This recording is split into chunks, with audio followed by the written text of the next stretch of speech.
What's up, Wrestle Scope Nation? And hold on! Before you even think about scrolling past this video, I need you to stop what you're doing right now, because what I'm about to reveal is going to shake the very foundation of everything you thought you knew about WWE Monday Night RAW. The Beast Incarnate is back. Brock Lesnar has returned, and he's got his sights set on destroying the very future of WWE.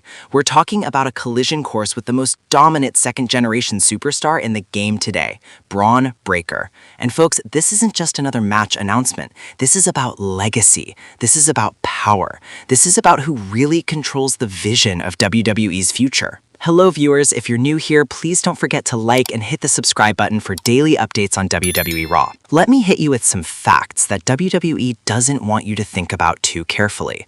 Bron Breakker, the son of Rick Steiner, the nephew of Scott Steiner, has been unstoppable on Monday Night Raw. This man has destroyed everyone put in front of him. He's held championship gold. He's main evented. He's been positioned as the guy, the heir apparent, the future of WWE. Triple H has been building this young lion into a legitimate monster, and the WWE Universe has been eating it up. But here's where it gets controversial, and I need you to comment below whether you agree or disagree with what I'm about to say. Brock Lesnar, the same Brock Lesnar who has held WWE hostage for years with his part-time contract, who shows up when he wants, who gets paid millions while full-time superstars grind 300 days a year for a fraction of his salary, has decided that he should be the one carrying the vision for WWE's future? Are you kidding me right now? Paul Heyman, yes, that Paul Heyman, has been whispering in Brock's ear, telling him that the young generation needs to be put in their place, that Bron Breakker is too confident, too arrogant, and hasn't earned the right to be mentioned in the same conversation as the Beast Incarnate. And you know what? WWE is eating this up. They're feeding into this narrative that the old guard needs to come back and teach the young guys a lesson. But let me ask you something, Wrestle Scope Nation. Comment down below right now. When is it time to let the new generation rise? The return that nobody asked for. Let's rewind to Monday Night Raw and let me paint you the picture of what went down. Because if you missed this, you missed history. Or should I say, you missed controversy.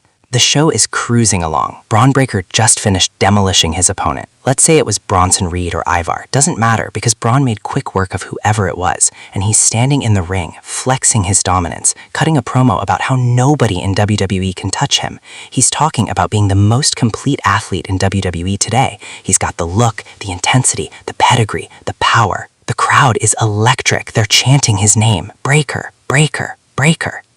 And then the arena goes dark. That's right, the lights cut out, and every single person in that arena knew what was about to happen. You could feel it in the air. The anticipation was suffocating.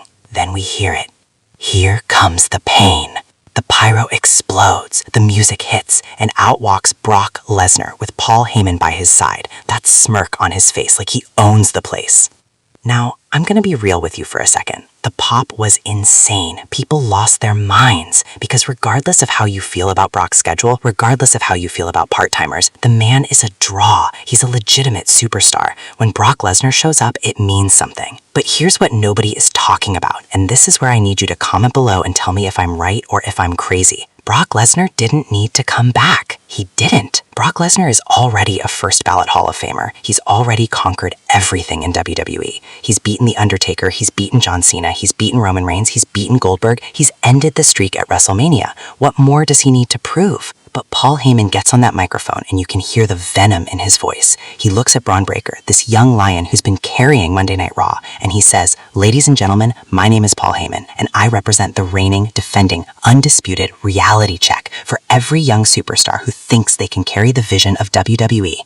What? Paul Heyman then goes into this scathing promo about how Bron Breakker is disrespecting the business, how he's disrespecting the legends who built WWE, how he's running around claiming to be the future when he hasn't even scratched the surface of what it means to be a true WWE champion. And then Paul drops the bomb. Brock Lesnar is here to take the vision away from you, Bron, because the vision of WWE's future doesn't belong to children. It belongs to the beast. The disrespect is real. Now let's talk about the elephant in the room that WWE fans are divided on, and I can already see the comment section exploding. Is Brock Lesnar coming back to put over young talent, or is he coming back to bury them? Because let's look at the track record, people. Let's look at the facts. When Brock Lesnar came back in 2012, he was supposed to help elevate the next generation. But what happened? He beat John Cena, he beat CM Punk, he beat The Undertaker streak, he beat everybody. And yes, he eventually put people over. He put over Roman Reigns, he put over Drew McIntyre, he put over Bobby Lashley, but only after he spent years dominating and making everyone else look weak. So when Paul Heyman has Brock is here to teach Bron Breakker a lesson, what does that really mean? Does it mean we're going to get a competitive back-and-forth rivalry where both men come out looking like stars? Or does it mean we're going to watch Brock Lesnar hit 17 German suplexes, 3 F5s, and pin Bron Breakker clean in the middle of the ring, destroying all his momentum? Comment below, do you trust WWE to book this correctly? Now, I want to give credit where credit is due. Bron Breakker is not backing down. This young man stood face to face with the Beast Incarnate and didn't even flinch. He got right in Brock's face and said, I don't care who you are, I don't care what you've done. This is my time, this is my era. And if you want to take the vision from me, you're going to have to rip it from my cold, dead hands. The intensity, the fire, this is what we've been waiting for. Bron Breakker then shoved Brock Lesnar. He actually put his hands on the Beast and the place went ballistic. But here's where things got heated. Brock Lesnar just smiled. He didn't attack, he didn't charge, he just looked at Paul Heyman, laughed, and walked away, like Bron Breakker wasn't even worth his time, like swatting a fly. Talk about disrespect, talk about humiliation. Brock Lesnar just treated the current face of Monday Night Raw like he was a nobody. And I'm sitting here watching this and I'm conflicted. Because on one hand, this is amazing storytelling. The veteran who's seen it all versus the young lion who thinks he's ready for the throne. This is classic wrestling psychology. But on the other hand, I'm sitting here thinking, why does WWE always do this? Why do they always bring back the legends to overshadow the current roster? Why can't they just let Bron Breakker be the man without having to go through another prove yourself storytelling? The vision, what does it even mean? Let's dig deeper into this vision concept, because WWE is throwing this word around like it's the most important thing in the world, but what does it actually mean? Paul Heyman kept saying that Brock Lesnar is coming back to take the vision from Bron Breakker. Triple H has been using the term the vision to describe WWE's creative direction under his leadership. But in this storyline context, the vision represents who gets to be the face of the company, who gets to lead WWE into the next era. And this is where the controversy really heats up. Because think about it, Triple H has been building Monday Night Raw around young, hungry, talented superstars. We've got Bron Breakker, we've got Gunther continuing his dominant reign, we've got Chad Gable evolving, we've got the new stars from NXT getting opportunities. The product has been fresh, it's been exciting, ratings have been strong. So why bring back Brock Lesnar now? Is it because WWE doesn't trust Bron Breakker to carry the brand on his own? Is it because they need a name for WrestleMania season? Is it because Netflix is demanding big stars for their Raw debut? Comment below and tell me, is this a good thing or a bad thing? Now, let me play devil's advocate for a minute, because I know some of you are thinking, wait, this is exactly what Bron Breakker needs. He needs that big match, that big moment, that big win against a legend to cement himself. And you know what? You might be right. Look at what beating John Cena did for Roman Reigns at No Mercy 2017. Look at what beating Brock Lesnar did for Drew McIntyre at WrestleMania 36. Look at what beating Goldberg did for The Fiend, Bray Wyatt, at Super Showdown. Oh wait, that didn't happen, and it ruined The Fiend's momentum. See, that's the problem. WWE has a 50-50 track record with these legend versus young star matchups. Sometimes they get it right, and sometimes they absolutely destroy the young star's momentum. So when Brock Lesnar and Paul Heyman are talking about taking the vision from Bron Breakker, what we're really talking about is the age-old question in professional wrestling. When did the legends step aside and let the new generation shine? The Steiner legacy. Now we need to talk about the Steiner legacy, because this adds a whole other layer to the story that WWE might be sleeping on. Bron Breakker comes from wrestling royalty. His father is Rick Steiner. His uncle is Scott Steiner, the big bad booty daddy himself. The Steiner brothers are legends. They're Hall of Famers. They revolutionized tag team wrestling in the late 80s and throughout the 90s. But here's the thing, and I need you to comment below if you remember this. Scott Steiner had issues with WWE management. He had issues with creative. He was outspoken about how WWE treated him. He was vocal about politics and wrestling.